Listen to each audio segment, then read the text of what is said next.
It's UFC 207 on pay-per-view this Friday. It's Amanda Nunes versus Ronda Rousey for the bantamweight title. Yay! Happy holidays, everyone. Welcome to the MMAfighting.com UFC 207 preview show. Of course, I'm Ariel, Helwani. We're standing outside the T-Mobile Arena, and that is our very own Shaun Al-Shatti. Hours away now from the long-awaited, much-anticipated return of one Ronda Rousey. Of course, fighting Amanda Nunes for the women's bantamweight title co-main event. It's a big one. Cruz versus Garbrandt for the men's bantamweight title. There is so much to discuss, Mr. Shaun Al-Shatti. There is so much to break down. There's so much to dissect from the last 48 hours here in Las Vegas. So let's start big picture. Let's start with the storyline that kind of came out of nowhere. Ronda Rousey not talking to the media. This media blackout. Leading up to this fight, she's only talked to The Ellen Show, The Conan Show, and ESPN the magazine. That's it. She has not done any media leading up to this fight here in Vegas. She has not talked at the weigh-ins that just happened. She wouldn't pose for the cameras at the official weigh-in earlier today. It's been a media blackout, as you put it. What's your take on all of this? Are you surprised that the UFC let her get away with so much? I mean, obviously it's a little bit surprising just because this is a concession they've never made.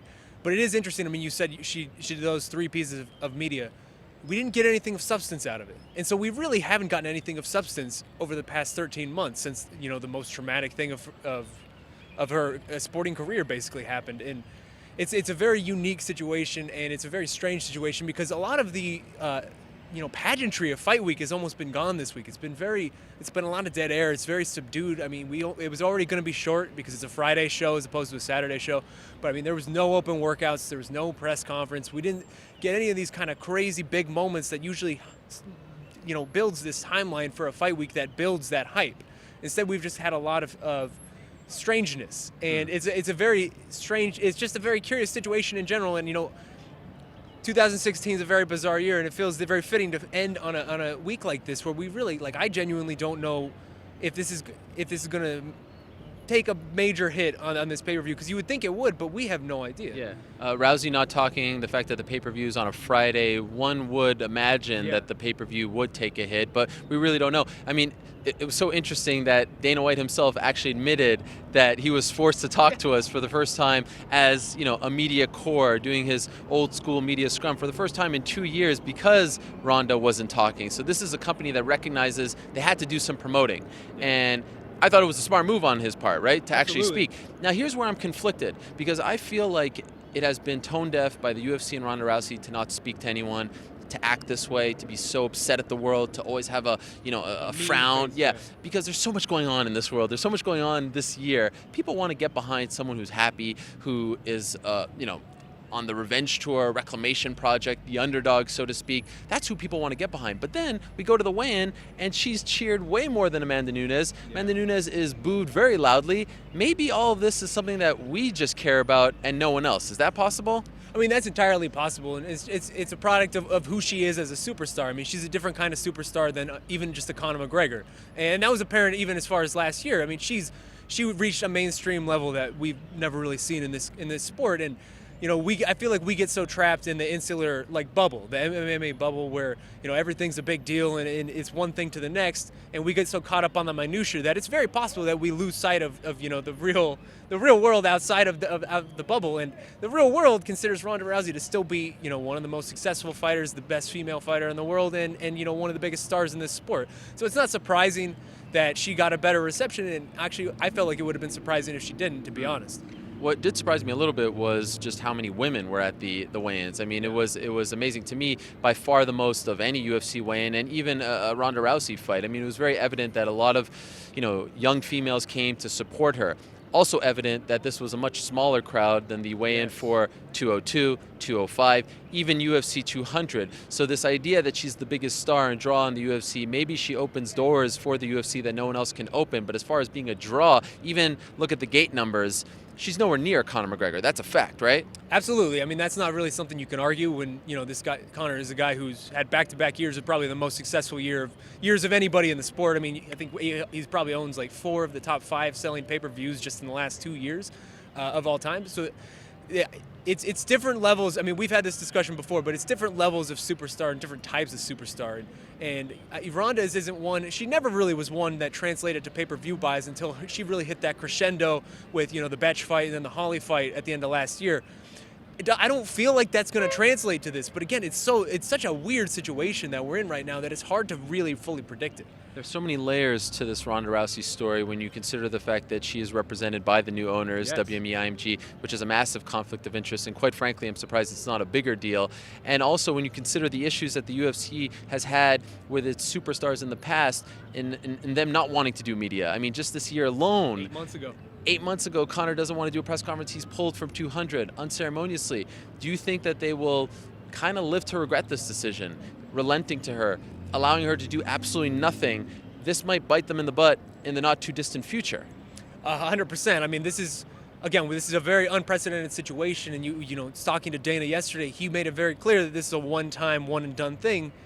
But can you wonder who he was? Who was he talking to? Was he telling himself Yeah, that? yeah. Because can you really trust that at this point? If Ronda wins on Friday and she wants to do this for her next fight, what's to stop her from doing this? If she wants to continue doing this, what's to stop her from doing it? If Conor wants to do this, who's going to stop him? I mean, at this point, TJ Dillashaw said to me yesterday on Wednesday something interesting. It was, this kind of opens the floodgates for just other concessions to start being made. And a lot of fighters behind the scenes have kind of grumbled a little bit about the idea of nobody likes doing media. We can accept that as media. I mean, this isn't fun, especially in the middle of a weight cut, Right. in the middle of a fight week, one of the biggest fights of the year. You want to prepare. No one wants to be talking to us about stupid things. But it's interesting to see the reaction among the core of fighters, where a lot of them kind of were jealous and supporting her, but there was a lot of very frustration around it, of just she's getting such immense special treatment on a level that we've never really seen that kind of special treatment. As you know, one of the cool things about covering the events from the scene is getting a read on, how the fighters are mentally, physically, who's saying what, how are they acting, even when the cameras aren't on. And especially when you're talking about a fighter who was once champion, whose last fight was for the belt, who lost in such dramatic fashion, whose entire world was flipped, turned upside down. You want to know, how are they going to respond in that next fight, right? Yes. How does a fighter respond after losing the belt, after suffering their first loss? And it's very hard to know with Ronda Rousey because she's not talking. Yeah. But have you seen anything that can give you any kind of insight into how she's thinking, how she's going to fight? Is there anything you could tell us? Any kind of nuggets? Because that's what everyone wants to know. That's the hard thing right now, man. It's all speculation. We're all just reaching at this point because we are all seeing the same things as fans, basically. We're not getting anything that you guys aren't getting. So basically, it's just these little nuggets of, Ronda, running away from cameras, Ronda not doing this, Ronda not doing that. Even today, on Thursday at the weigh-ins, she's not answering a question from Joe Rogan. She's really, I give her credit, she's really committing to this, Yes. to this bit that she's doing. But there's nothing to latch onto to have any sense of what's going to happen. And so all we have is what we had before with Ronda Rousey, which was this, transcendent athlete, this run of incredible finishes and just this championship reign. But that doesn't feel like the same person that she is now, and we have nothing to contrast it with. It's a very strange situation, and one that I've never seen before. Yeah, and when you consider this year alone, we saw UFC 196 and 202 really get elevated because of press conferences, right? Yeah. I mean, you think of that Nate Diaz-Conor press conference back in late February when the fight was announced, and the whole thing exploded. And then you think of the bottle throwing thing in August. It felt like 202. And so with this fight, there's none of that. I still feel like it's going to be a blunder that they're going to regret. And I still feel like being so upset and not talking, it's just something that is very hard to get behind. Maybe we're wrong. So let's see. And by the way, on the flip side, you've got Amanda Nunes, who is taking this all in stride, who is very humble and gracious and is doing what she's being asked to do, which is not all that much from the UFC. But she's, I've reached out to her. She's talked to me, other people as well. What do you make of how she's handling all this? Should she have done more? Should she have made a bigger stink? Should she have showed up to the press conference, to the media day, I should say, and say, I'm here, that whole bit? Yeah. Or is she handling it the right way, in your opinion? Well, I mean, she's handling it like a true professional. She hasn't complained. She honestly, she would be well within her rights to talk some noise about this whole situation, just given the fact that she has pay-per-view points on this, and it's probably the first time that she has pay-per-view points, and it's most likely going to be the biggest payday of her entire career. And just the mere fact that, like you said, we don't have this press conference, we don't have all these various little things to help build it, that's going to hit it regardless. So it's going to hit her wallet. And she would be well within her rights to complain about that, and she hasn't. And, again, she's being a complete professional about it. But also, I feel like she kind of understands that the world is still watching. Ronda Rousey is still Ronda Rousey to some degree. And if Amanda Nunes goes out on Friday and she wins, people will still know who Amanda Nunes is. And that's kind of what she seems to be internalizing, this idea that this is my moment to really show everybody. Yeah. You wonder, though, again, the win would be so much bigger if there was a little bit of buzz leading into it. Okay, so the fight. What do you think? How does this actually play out? It's so difficult, man, because, again, we just have nothing to grasp. We have nothing. All of this speculation about Ronda's, a broken fighter, a broken athlete. She's not the same.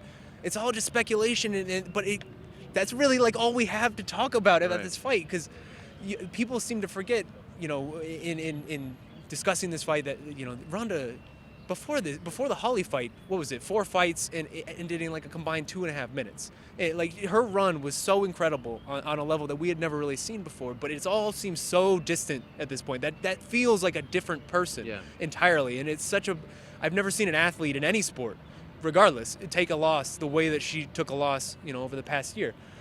So all we have is what we had before, and I flip-flopped on this fight several different times throughout this week. I think I'm leaning Rousey, so I'll go ahead and pick Rousey, but I am not at all confident about it. Are you surprised that she's the slight favorite as of right now? No, and you know what? I'm actually a little bit surprised that she is not more of a favorite. She just because how the odds are built, because it's all name recognition at this point. She is by far, this is the lowest odds she's had of her entire professional career, even dating back to like her beginning fights and things like that. So I mean, the odd makers are taking it into account, but it feels like nobody has a read on this fight. Are you surprised she stayed with Edmond? No, I mean, she seems like a very loyal person, and the FTA thing, the expletive. I mean, that seems to really what she seems to have embraced over the past 13 months. And I think part of that would be if the whole outside world is telling me to get rid of this guy who led me to where I am now. Screw them. I'm not going to do what they want. Okay, so you are leaning towards her. You are picking Ronda Rousey. How does it play out, though? Are you expecting one of those 30-second finishes, armbar, TKO, something, or are you expecting a longer fight? Well, it's interesting because both her and Amanda are basically one-round fighters. Amanda is more of a 2-round fighter, but both of them, are very aggressive, and they both try to get it as quickly as possible. Amanda, throughout this process, she has said that she's studied the Holly fight, that she's kind of picked up, various aspects of that fight, the distance fighting and how to break the clinch, and just all these various aspects that Holly kind of maybe not exposed Ronda, but solved the puzzle a little bit. That's one thing where Greg Jackson likes to say that a lot. Once people solve the puzzle of somebody, it's out there, and people can keep going to that well to kind of get bits and pieces of it. And so maybe this is one thing where Ronda's been solved, and that puzzle's been solved, and Amanda can take from it what she needs. But again, it's just so difficult, man. I really have no read on this fight to a degree that I can't say that about any other fight before, to be honest. You do think it ends, though, in less than 3 rounds? Yeah, I would say so. I think this is going to be a finish one way or the other relatively Submission? quickly. I don't know. Come on, Shaun. This is why we pay you. Sure. If it's Rousey, if I'm picking Rousey, I'll pick her. Which you are, I believe. I am. What kind of submission? Very, very unconfidently, but I will pick her by armbar. Let's go armbar. And let's go real inside baseball here. How many pay-per-views do you think they sell? That is the money question, man. That is the big question, because when this first happened, I mean, when you think back to November when Holly won, I think I even said that night, the rematch between Holly and Ronda will be the biggest fight in the history of the sport. And it could have been. It really could have been. If they could have turned that around and just booked that for even UFC 200 or just anything like that, I think you would have shattered the pay-per-view record. At this point, though, whatever image we had of Ronda is so tarnished that I don't know. I have no sense of where this could be. And you take into account this is a Friday show. The last Friday show they did was obviously Brock Lesnar versus Alistair Overeem, and that didn't do very well on pay-per-view, especially considering the names involved. And then the lack of promotion. It's just all these various factors. Even Dana White admitting yesterday, this is not ideal. I do not like this situation. Right. He has made the mistake himself. He's misspoken and said Saturday. Even the countdown show. At the end, the countdown show said Saturday. At the end of his scrum, he said Saturday. He had to be corrected by a member of the media.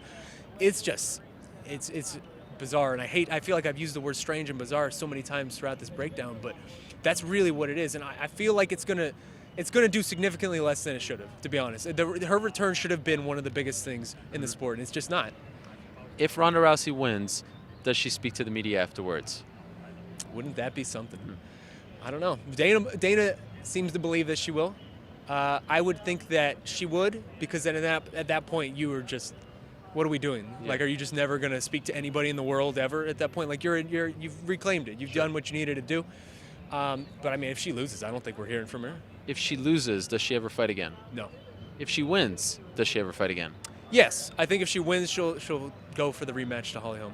If she wins and speaks to the media afterwards, what does that really tell us? That you'll talk when the times are good, but not when they're bad? Is that what we want out of our superstars, out of our icons? I mean, that's effectively what it would be, right? Yeah. It's a front runner attitude. Yeah. It'll be weird. It'll be a very interesting situation Yeah. to watch unfold. Let's talk about the co-main event. Sure. Dominic Cruz and Cody Garbrandt have done a phenomenal job selling their particular Yes. fight. Dominic Cruz is getting pay-per-view points. He's going to get the biggest payday of his career. I know Cody Garbrandt isn't, but my oh my, I hope he gets some kind of cut because he's done a great job as well. They had that head-to-head interview that ended up with Cody ripping off his IFB, his microphone, storming out, having to be separated. Then earlier today at the official weigh-in, an altercation between him and Jeremy Stevens, who's a member of Cruz's team. There's bad blood there. The square off was fantastic. This has been phenomenal. I mean, this is almost better. And then the thing on Fox a couple weeks ago, it's almost better than I thought it was going to be. Do you agree? 100%. And honestly, it makes me sad that we didn't get to see a press conference, because I think That's true. A press conference between those two, and even TJ Dillashaw sitting there, he's kind of he's in the picture as well. Sure. That would have been fantastic. Like, we would have really had fun at that. But yeah, they have really, really shouldered the load of promotion, the burden of promotion this week. And like you said, I really hope Cody's getting an extra something, because he has done a lot along with Dominic for this. So a lot of people have said that Dominic has been dominating the head games, right? The trash talk and all that stuff. But I noticed something interesting at the weigh-in. After they were doing their back and forth thing and their whole like flinching, Dominic stormed off and Cody didn't. And then they had to bring Dominic back. Did that tell you anything? Was that a victory for Cody? Was that maybe his first victory? Do you buy into this narrative that Dominic is in his head?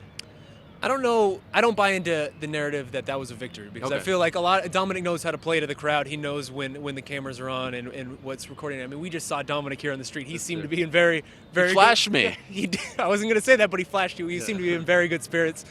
So I don't consider that. I don't take any stock in what we just saw there. But as in regards to Izzy and Cody's head, that's an interesting question, and Dominic seemed to dodge it, but not dodge it, but work around it the entire week, saying, I don't think about what I can't control. But he really does seem to be able to trigger Cody very, very quickly, doesn't he? Yeah. So I wonder at this point, like Cody Garbrandt is fighting in his first title fight. There's a lot of baggage there. There's the whole history between Alpha Male and Cruz. A lot of times when you see a guy fight for the belt for the first time, including Dominic Cruz, it's not their best performance. It's the second performance, the second crack at the belt. Think George St. Pierre and so many others, that you actually show what you're really made out. Is it possible that this is a little too soon for Cody and he's a product of a little bit of a shallow division, not in terms of great fighters, but in terms of big draws, big stars, and he was bumped up because of the alpha male, because of the trash talk? I mean, that's 100% why he got this shot. I mean, if we just look at logistically, TJ Dillashaw deserves the shot over him. But, I'm happy with him getting the shot. He's a very, very fascinating prospect in this division. I mean, he's undefeated for a reason, and he hasn't gone through cupcakes. I mean, Thomas Almeida alone, that fight was just brilliant. And the people who look at this fight and say that Cody has no chance, that doesn't make much sense to me, because he presents an option in this fight that I feel like a lot of Dominic's opponents haven't. Just in the mere fact that if he touches you, you go to sleep. And Dominic is a guy who we laud his defense. We applaud his defense. He's a brilliant defensive fighter, but he still does get hit a decent amount. Sure. And all it takes is one with this guy. Amazing how stacked this year is as far as contenders for Fighter of the Year, because any other year, Dominic Cruz, if he wins this fight, is a shoo-in. Considering what he came back in January, he was the guy coming back with from. Amanda Nunes. That If is she won true. this year, That's any true. But other when you year. consider the knee injuries, Yeah. and the surgeries, and then he wins the belt at the beginning of the year, and he's still the champion if he wins at the end of the year, and yet he's not talked about. I mean, he's mentioned with Miocic and Bisping and Connor, but he's not that front runner, which is crazy and just speaks to how great this year has been. So, how do you see it playing out? Who gets it done? To me, there's only two outcomes in this fight, and it'll be a blowout either way, which will kind of give credence to the people who said that this wasn't going to be a close fight. I feel like either Cody's going to knock him out or Dominic's going to just run a 50-44, 50-45 type of performance on him. Okay. I'm leaning more towards Cruz, because I just feel like he's the more proven guy. He really is the greatest bantamweight we've ever seen in the short history of the division, and he is so brilliant with his movement and his defense and just everything that he does. I mean, Team Alpha Male, he said it, we've all said it. they have thrown guy after guy after guy on him, and they just do not seem to understand how to figure him out. Yeah. And I feel like at some point that becomes a thing. That becomes something that sticks in your head of just, this is the guy that we are all like basically come together to defeat, and we just cannot.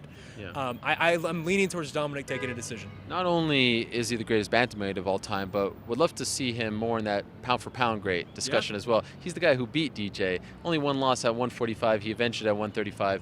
But alas, I digress. Okay, let's quickly run down the rest of the interesting storylines on this card. TJ Dillashaw, there's a lot on his shoulders. He's getting a lot off his chest as far as the UFC is concerned. The title picture, association, treatment being unfair towards him and then being sort of biased towards other. Is it possible that there's just too much on his plate, that his focus isn't squarely on John Lineker, who is, obviously top 3, top 4 best bantamweights in the world at this point? I mean, it's possible, but I don't get that sense from him. You don't get that? Okay. He's been very relaxed and carefree. Anytime we've seen him this week, he's smiling a lot. He seems to be enjoying it. But you're right. I mean, even Wednesday, I asked him, the MMA when that came out, it seemed like such a big deal because it was the first time we had seen so many fighters, current UFC fighters, backing some level of organization like that. And then what happened? I mean, Tim Kennedy lost. Kane got taken off the card. Cowboy backed away. Like, all of those guys have sort of removed themselves from the picture in one way or the other. And they all had these fights lined up at the end of the year, and none of them really worked out. Yeah. And now it's all kind of falling on TJ to develop some sort of positive momentum into 2017 just for this group.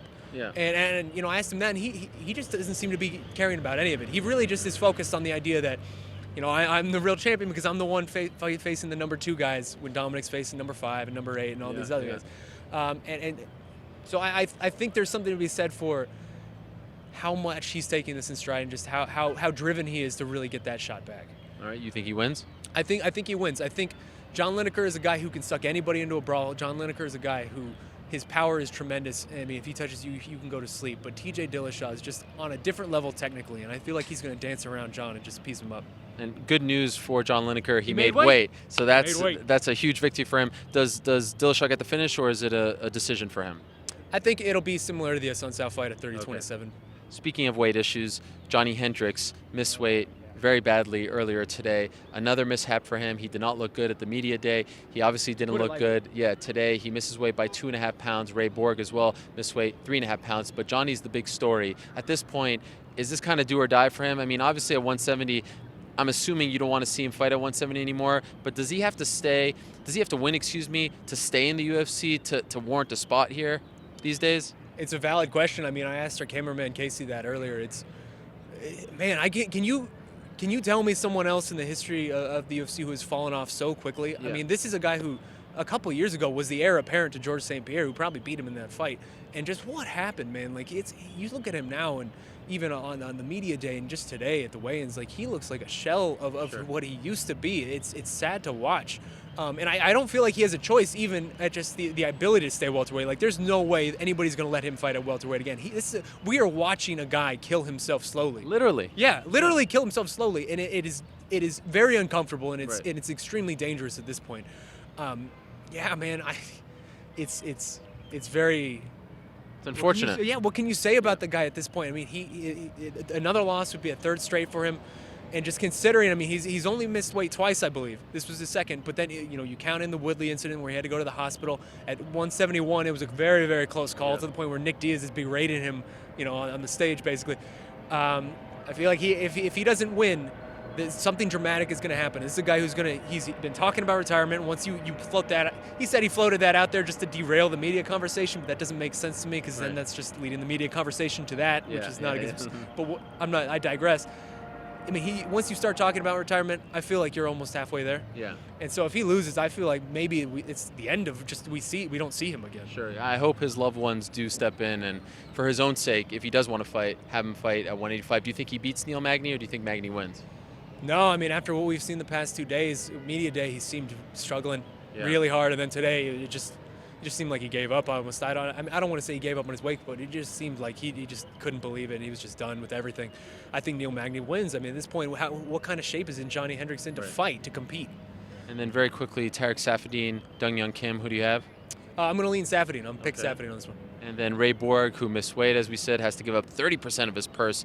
Hendricks 20%, but because the percentage was greater because it's flyweights and a little more, 3.5 pounds, he gives up more to Luis Smolka. Who do you have? This is an interesting one because say what you will about Ray Borg missing weight, but Luis Smolka looked like a zombie out there today, this morning. Yeah. That was a bad one. So I'll go Borg on this just because based on even today at the ceremonial weigh-ins, Luis Smolka did not look like he had recovered really. So I'll lean Borg. Coming off that tough loss, Luis Smolka is to Brandon Moreno. All right, we are done. Thank you so much for watching our coverage up until this point. Thank you for watching the preview videos. Happy holidays once again. Remember, UFC 207, it's on a Friday, not a Saturday. Tell all your friends. You'll be bummed if you wake up Saturday morning and wanted to watch this pay-per-view and it already happened. You'll miss everything. You could go on MMAfighting.com, of course, and check out all our usual coverage, but you want to watch this one. It's going to be a lot of fun. We'll be there, so don't worry. We'll have all the stuff that you have come to expect from us at MMAfighting.com. For now, we'll say goodnight. For Shaun, for Casey, for Esther, I am Ariel. See you tomorrow night, Friday night, from right here, T-Mobile Arena in Las Vegas, Nevada. Thanks for watching.